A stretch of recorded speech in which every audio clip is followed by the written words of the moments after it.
La lluvia de esa noche golpeaba los techos de zinc con rabia, de esas lluvias que hacen que el mundo de afuera parezca un lugar distinto al de adentro.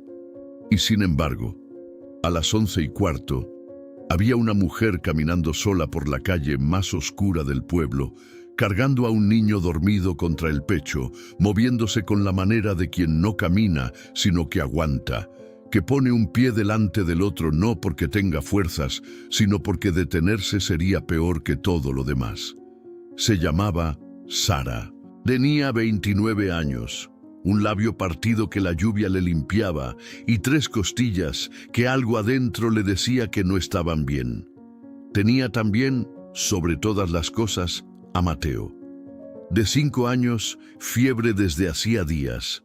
Dormido sobre su hombro con esa respiración pareja que tienen los niños pequeños y que es una de las cosas más hermosas y más dolorosas que existe cuando uno la escucha en el momento equivocado. Sara había salido de la casa mientras Rodrigo, su esposo, dormía el sueño pesado de los hombres que han gastado su rabia y quedan vaciados.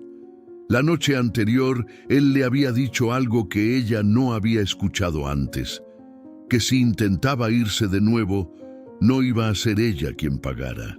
Lo había dicho mirando hacia el cuarto de Mateo, y ella le creyó, porque conocía sus ojos cuando hablaba en serio.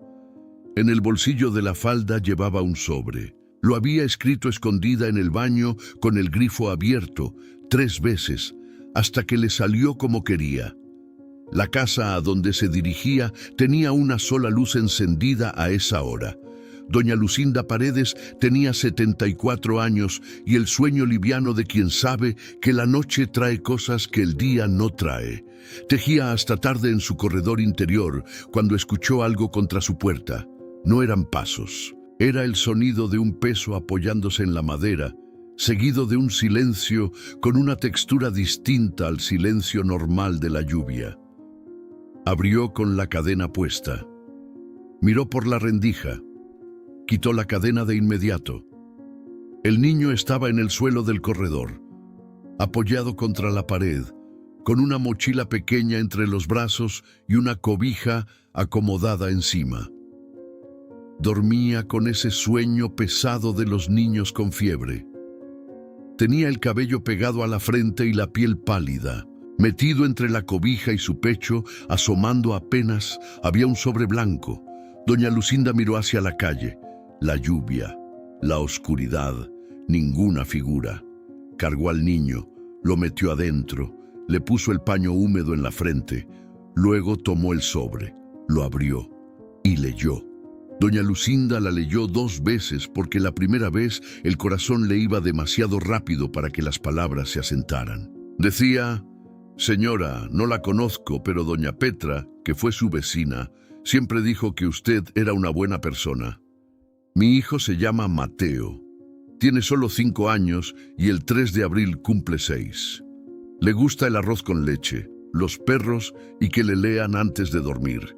Tiene una pantufla de tigre que lleva desde los 2 años y que le puse en la mochila. Es el niño más bueno que he conocido y eso no lo digo porque sea mi hijo, sino porque es verdad. Hay un hombre que vive con nosotros que nos hace daño y no quiero que mi hijo pague las consecuencias de mis malas decisiones. No estoy en condiciones de correr esta noche. Lo único que puedo hacer es poner a Mateo lejos de mí, porque yo soy el peligro que lo rodea. Sé que desde afuera esto debe parecer lo peor que puede hacer una madre, pero prefiero que me odie a que le hagan daño. Por favor, cuando pregunte por mí, dígale lo mucho que lo amo. Voy a volver por él, se lo prometo. Es el amor de mi vida, es lo único que hice bien. Por favor, cuídemelo. Sara». Doña Lucinda dobló la carta con manos temblorosas. Miró a Mateo dormido en el sofá. Miró el reloj, las 11:40, y sintió algo más urgente que la compasión, algo que no supo nombrarse a sí misma hasta más tarde. El hospital quedaba a 20 minutos caminando. Sara tardó 45, porque las costillas que no estaban bien se fueron poniendo peor con cada paso en el frío. y porque en algún punto el dolor manejable se convirtió en otra cosa, más profunda, que le hacía ver las luces de la calle con un halo que no debería estar ahí. Llegó a urgencias agarrándose del marco de la puerta. La sala tenía 12 personas esperando.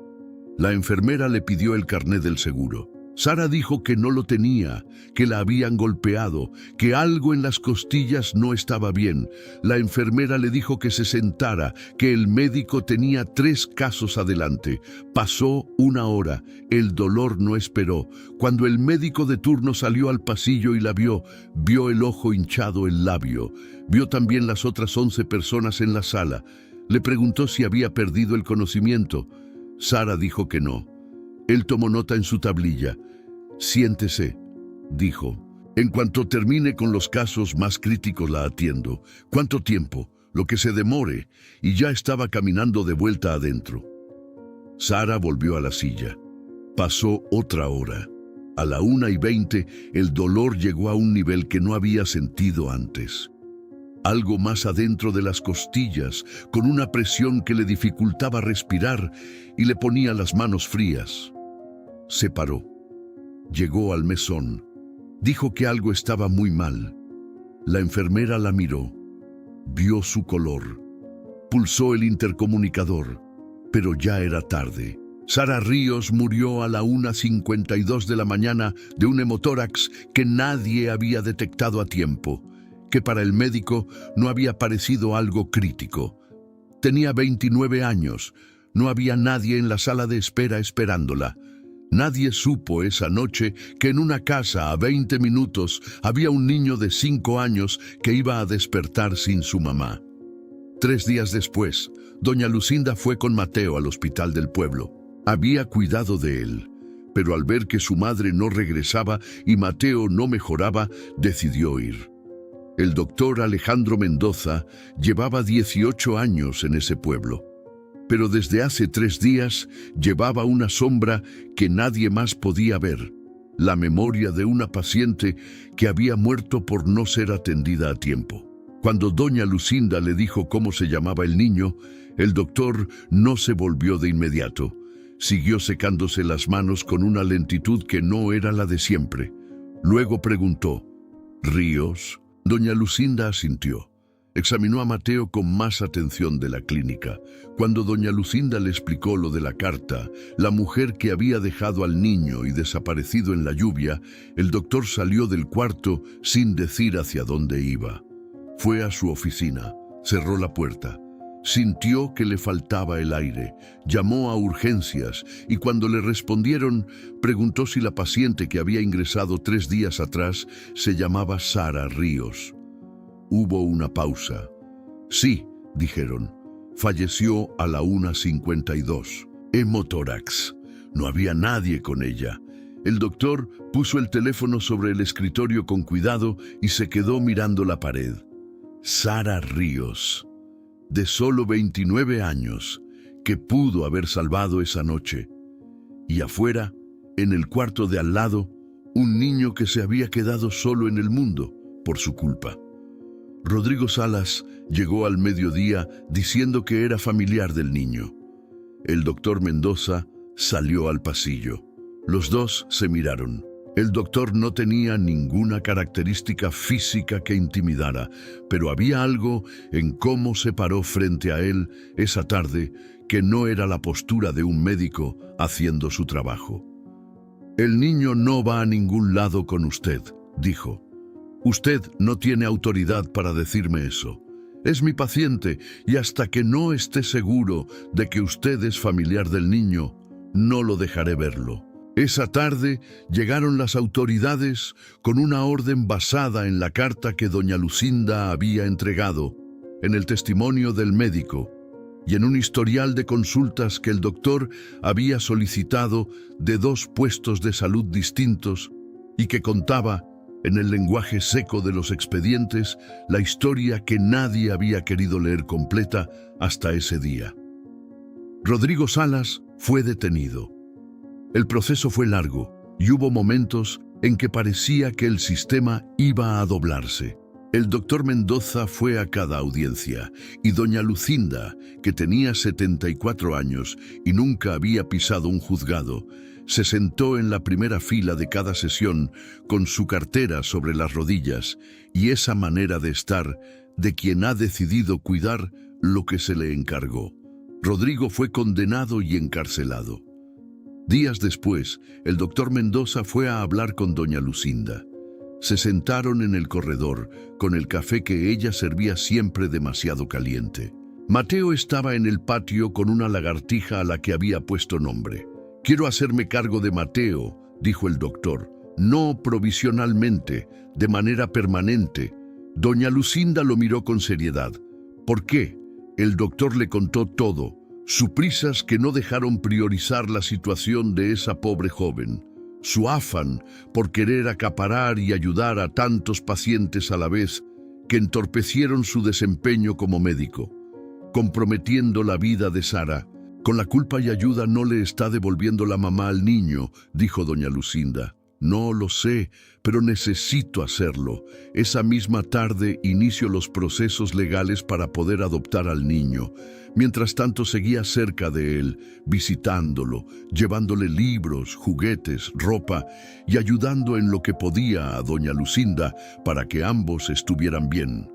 La anciana podía ver el peso en el corazón del doctor. Por eso, una buena tarde, mientras tomaban un café en el porche de su casa, le dijo: «Para poder cuidar de Mateo y poder brindarle una vida feliz, primero necesita perdonarse a usted mismo. La culpa solo le trae dolor y malos recuerdos. Sé que si pudiera regresar el tiempo y volver a esa noche, habría hecho las cosas diferentes. Pero por más que lo deseemos, eso es imposible.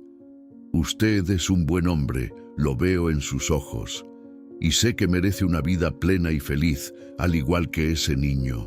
El doctor Alejandro no pudo contener el llanto. Lloró profundamente, desde el fondo de su corazón, y deseando tener una nueva oportunidad.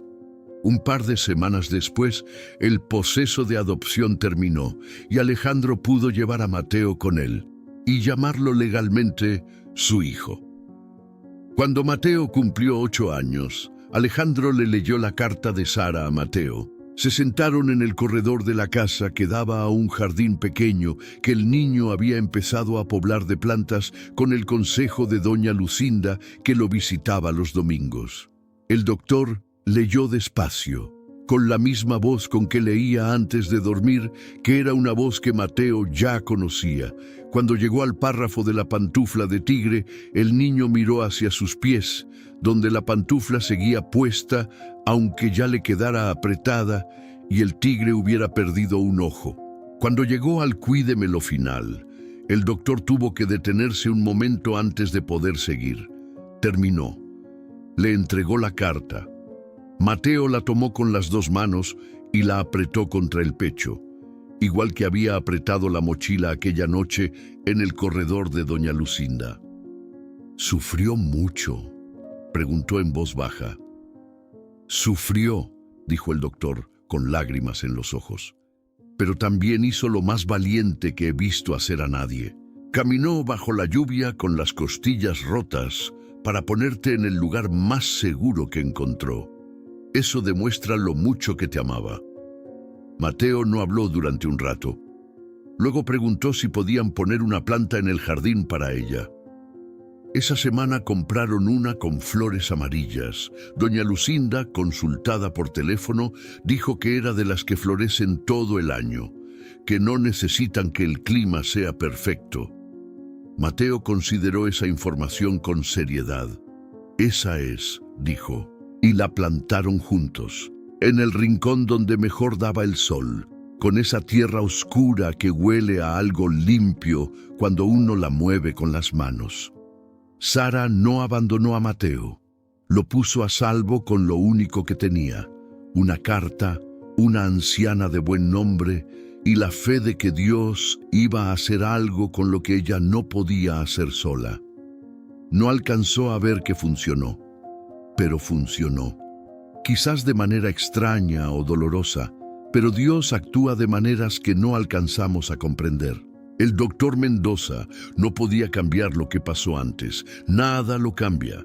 Pero hay maneras de cargar la culpa que la vuelven más pesada, y hay otras maneras de cargarla que la convierten en algo que sirve para hacer menos daño la próxima vez. Una mañana, mientras Alejandro y Mateo alimentaban a su perro, pasó algo que estremeció el collarón del doctor. «Anoche soñé con mamá», dijo Mateo. «Estaba muy bonita, con un vestido blanco en medio de muchas flores amarillas. Me abrazó y me dijo que te dijera que te perdonaba, que si la había salvado y que ahora los dos estábamos seguros». Alejandro cayó de rodillas y lloró profundamente conmovido. Había recibido de algún modo el perdón que tanto anhelaba y pensó que nunca llegaría. No tenía más que agradecimiento en ese momento. Y aunque parecía que no podía haber algo más perfecto, Mateo se arrodilló con él, lo abrazó y le dijo: «Te quiero, papá». 3 palabras que sanaron todo lo que se había roto aquella noche tan oscura, y aunque sencillas, trajeron la mayor felicidad en esa casa. Y así, Mateo creció con una planta de flores amarillas en el jardín, con su abuela Lucinda tejiéndole gorros. Creció sabiendo que su mamá lo había amado de la manera más difícil que existe, soltándolo para mantenerlo a salvo. Y que ahora tenía también el amor de un padre que daba todo por él. No podía pedir más. Estaba agradecido, porque a veces Dios no llega antes de que pase lo malo. A veces llega en lo que queda después.